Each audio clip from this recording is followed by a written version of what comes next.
God gives us choices, self-will, something on the inside of us that he put in us to be able to discern rationale. That is something that we don't lean on often because we rather go with our own understanding.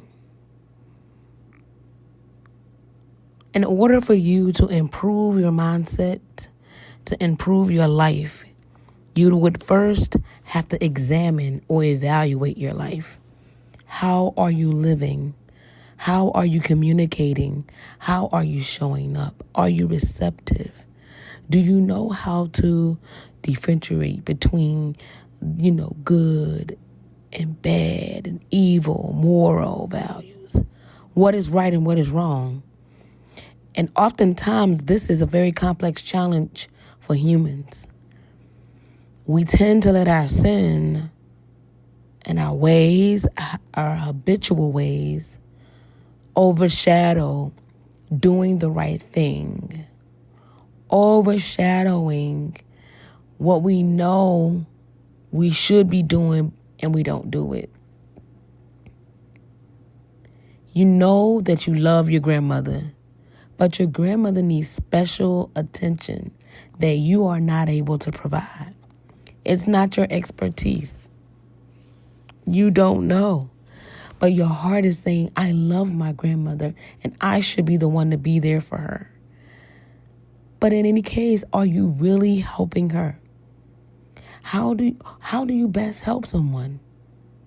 Do you make that decision that goes against your own will in order for someone else to have a healthy, happy life? We're our own burdens, and we tend to be a burden to others. I think about when God tells us to cast our cares upon him. And he also told us to pray with one another, to be in each other's presence, to forsake not the assembly together in the household of God and church. Because when we come together, there is power.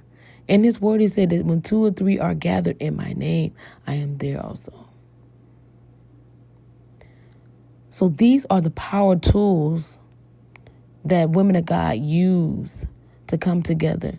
We're usually the first ones to speak up and to say when something is not right, even when it goes against our own will. I've seen women just cry while they're handing over or giving away or surrendering. Surrendering is my topic today. How much surrendering have you done? Have you surrendered yourself to Christ? Have you surrendered to your family, to your friends, to your coworkers? It's something that people always call bite the bullet. And let me tell you something. I'm sure that is harder than the rich man going through the eye of a needle. It's challenging. But that's something we can get through with God's help.